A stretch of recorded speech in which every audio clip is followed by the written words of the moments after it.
Bilgehan Ozturk. He's a researcher at the SETA Foundation. Welcome to the programme. Bilgehan, what is expected to come out of these talks? It is not certain. I mean, there are hopes that it will bring about a breakthrough in the deadlock in the Syrian Constitutional Committee talks in Geneva, but it is also likely that these recent talks in Sochi will not bring about any tangible result, because the main agenda of these talks in Sochi will be the failure in the latest tour of Constitutional Committee talks between the regime delegates and also the opposition delegates. From the very beginning and for a very long time now, the regime side has been stalling the process, not to focus on the real agenda of the committee, and trying its best not to discuss the very articles to be incorporated in the draft constitution. And this particular Astana meeting in Sochi will be mandated in order to overcome this deadlock, and if it is possible to put some pressure to regime in order to back the regime from its intransigent position. But it is not really clear now whether it will be able to secure this breakthrough in Sochi.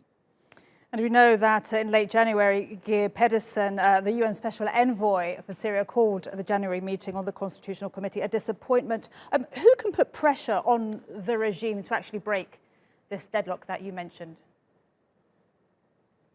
It is obviously Russia. I mean, there are nuances among the benefactors of the Syrian regime, such as Iran and Russia. Syrian regime has the interest of not making any concessions and move as far as away it can. But Russia has the interest of selling this Astana format and the outcome of the format as a success story to the outer world. So Russia is the chief candidate to put pressure on Syrian regime to be more cooperative in the Syrian Constitutional Committee talks. But Iran is a different story, and Iran also has the interest of not making any let's say advancement in the Syrian Constitutional Committee talks.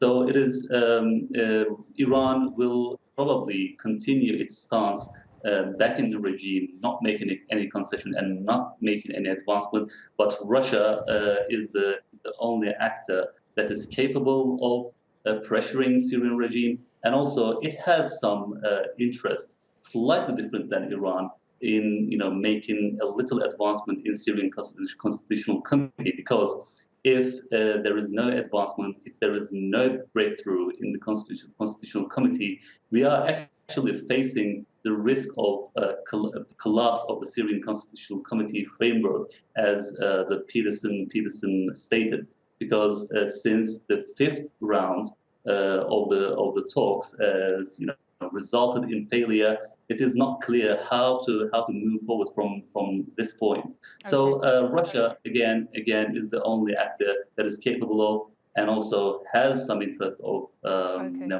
making some progress. Thank you so much, Bilgehan Ozturk from the SETA Foundation. Great to get your perspective.